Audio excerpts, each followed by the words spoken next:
Olá, sou Mariana Lopes e serei a sua professora de Biologia na área de Ciências da Natureza e suas tecnologias. Na aula de hoje nós vamos compreender os efeitos biológicos na saúde humana, decifrando não só os seus efeitos, mas a sua complexidade também. Então vamos lá? Bom, para dar início a gente precisa entender um pouquinho o que são esses efeitos biológicos.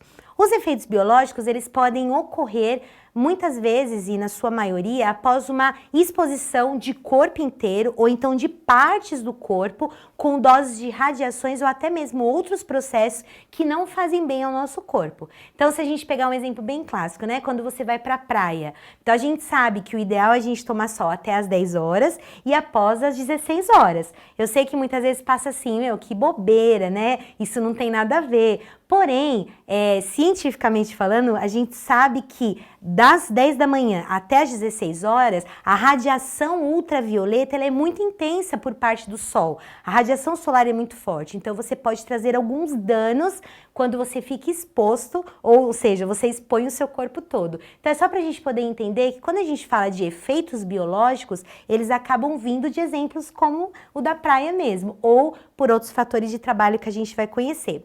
Esses efeitos, eles podem ser divididos de duas formas. Eles podem ser somáticos, mas também podem ser hereditários. Qual que é a diferença dos dois? Os efeitos hereditários, eles também são conhecidos como efeitos genéticos. Eles acabam surgindo após uma pessoa ela ser irradiada por algo muito grande. Ou seja, é uma irradiação que as suas próprias células, elas acabaram sendo alteradas.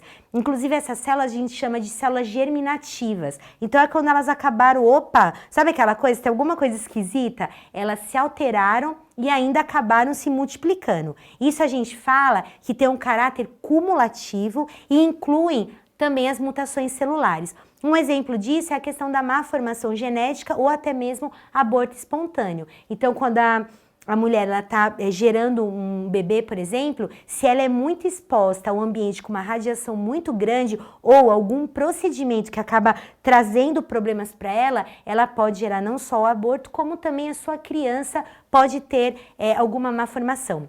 Tem um exemplo muito clássico de uma cidade que se chama Cubatão, que fica aqui próximo da região do ABC, de São Paulo. Essa cidade, há muitos anos atrás, lá mais ou menos em 1990, um pouquinho antes, as crianças começaram a nascer anencefálicas. Mas, Mário, o que é isso? Sem cérebro. E aí eles começaram a perceber que esse grau de crianças nascendo com isso era justamente por conta da poluição à atmosfera. Para quem não sabe, Cubatão é uma das cidades, hoje já melhorou bastante, mas já foi uma das cidades mais poluídas do mundo. Então, assim, Cubatão ele tem um polo industrial muito grande e isso começou a afetar a questão de formação que a gente está comentando, formação genética dos embriões. Então, só para a gente poder entender o quanto que esses fatores que a gente está comentando, eles acabam trazendo efeitos biológicos gravíssimos, tá? E isso a gente chama de hereditário ou genético.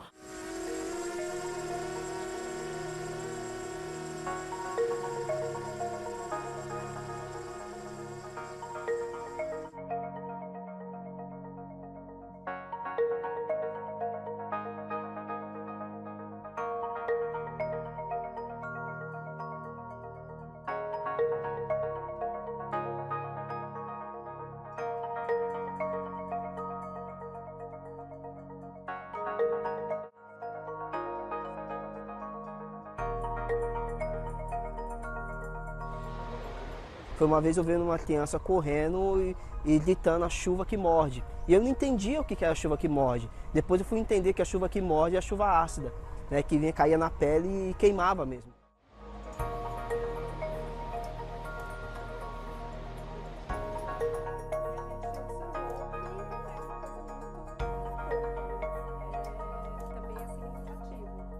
Melhorou muito, né, da década de 80 para cá. Mas ainda precisa muito melhorar. Então os meus estudos, não só os meus, mas de amigos acadêmicos das universidades, é de excelentíssima importância para ajudar o polo industrial. Não só no ponto de vista tecnológico, mas também no ponto de vista social, né, e econômico.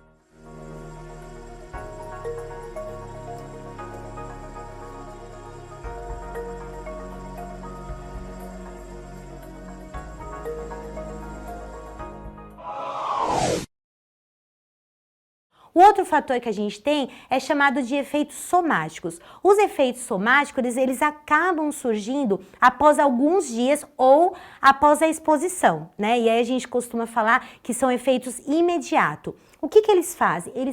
O que que eles causam, né? Eles causam danos na célula do corpo e acabam aparecendo na própria pessoa, tá? Isso não vai passar, mas acaba acontecendo na pessoa que recebeu essa irradiação. Esses efeitos somáticos, eles podem ser imediatos, como eu já comentei, mas eles também podem ser de forma tardia. Então, a forma tardia, ela vai variar, tá? Ela varia de acordo com o tempo de latência, ou seja, com o tempo que ficou exposto e até mesmo com o processo que a pessoa ficou exposta naquele período, ok? Então, são essas duas formas que existem. Para a gente poder compreender melhor esses efeitos biológicos, eles também surgem, mas eles não necessariamente surgem só no aspecto de pele, né? A gente fala no aspecto de barreira mecânica, né? Uma coisa que eu estou vendo. Então, a gente pode ter, por exemplo, efeitos físicos, né? Então, eu posso ter lá uma dor de cabeça muito forte, ou então eu posso ter algumas marcas, eu também posso ter efeitos químicos, então são determinados íons que vão me trazer problemas na minha parte respiratória, na parte abdominal. Eu posso também ter efeitos orgânicos, onde eu vou ter alteração celular e que automaticamente essa célula já vai multiplicar, podendo gerar câncer e até mesmo processos como catarata. Então, os efeitos biológicos, ele não se prende só nele, mas ele também pode gerar efeitos físicos, químicos e orgânicos, ok? Então, para a gente poder entender essa questão, o efeito biológico,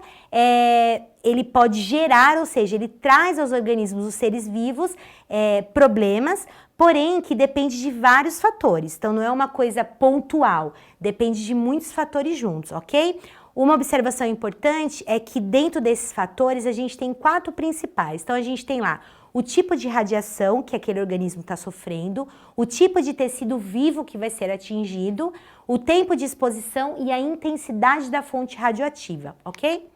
Então, para a gente poder entender melhor, esse infográfico ele vai mostrar um pouquinho sobre esse processo de radiação em forma de comprimento de onda e também numa escala de frequência. Então, olha só que interessante. Você tem lá a penetração de atmosfera na Terra. Então, de acordo com cada tipo de radiação, eu tenho uma penetração maior ou não na Terra. Ou seja, aquilo que vai atingir muito mais o organismo vivo. Então, vai desde ondas de rádio, raio-x, raios gama. Se a gente observar do raio-x a raio gama, você não tem uma penetração tão intensa na atmosfera, porém, o comprimento de onda dela é intenso.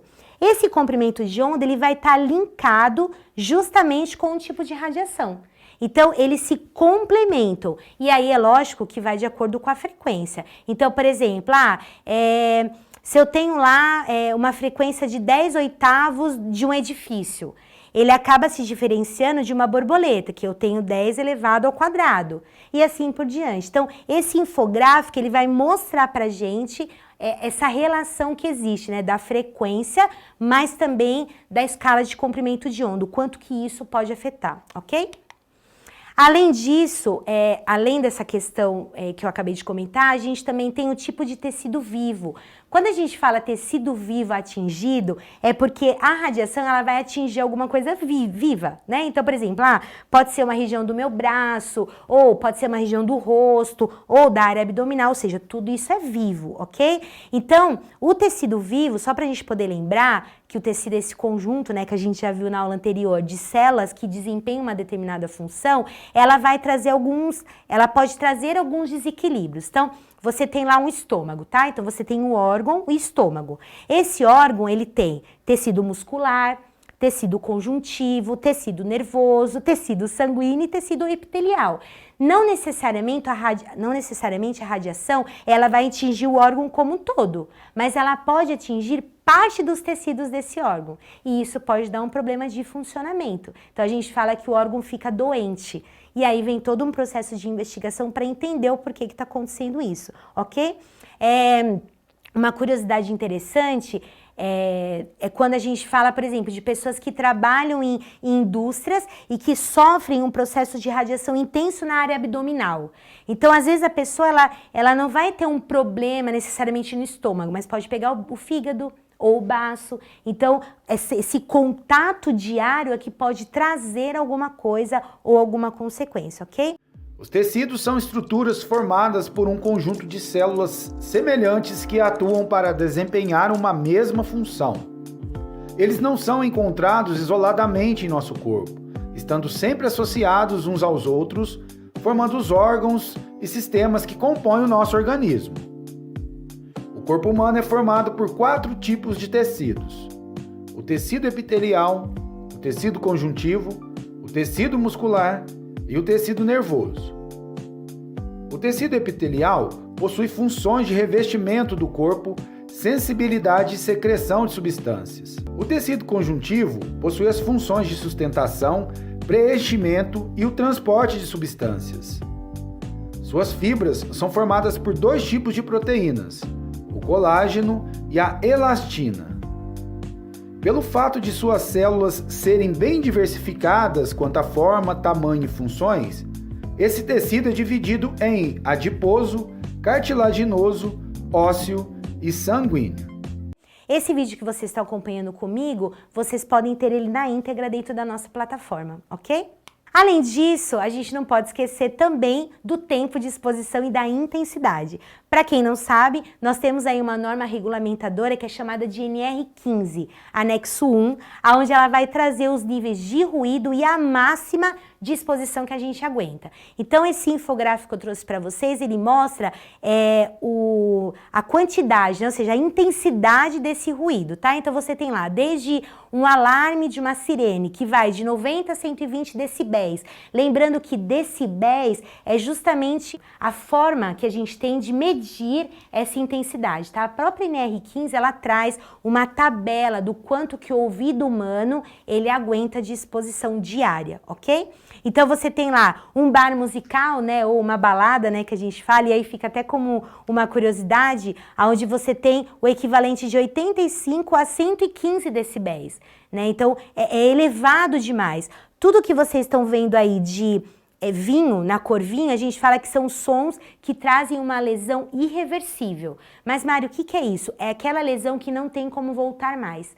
Sabe aquela coisa de você tá conversando com a pessoa e a pessoa não escuta mais? Isso é uma lesão irreversível, ok? Então a gente pega aí sirene, explosão dentro dessa sirene, né? Avião a decolar, tiro, muita buzina e assim por diante. Já no vermelho a gente tem os sons que são considerados sons lesivos, ou seja, é um perigo. Eles podem causar alguma coisa, como por exemplo, martelo pneumático, serra mecânica, que são instrumentos de grandes metalúrgicas ou de grandes indústrias que acabam utilizando esse tipo de ferramenta. Por isso que o profissional que trabalha nesses locais, eles precisam usar equipamentos de proteção individual, justamente para não ter essa lesão que pode trazer depois de alguns bons anos, que a gente fala que é uma lesão auditiva. Então, normalmente eles usam, você tem protetores de concha, que é aquele bem grandão, ou protetores auriculares, que é aquele que você encaixa, ou até os dois.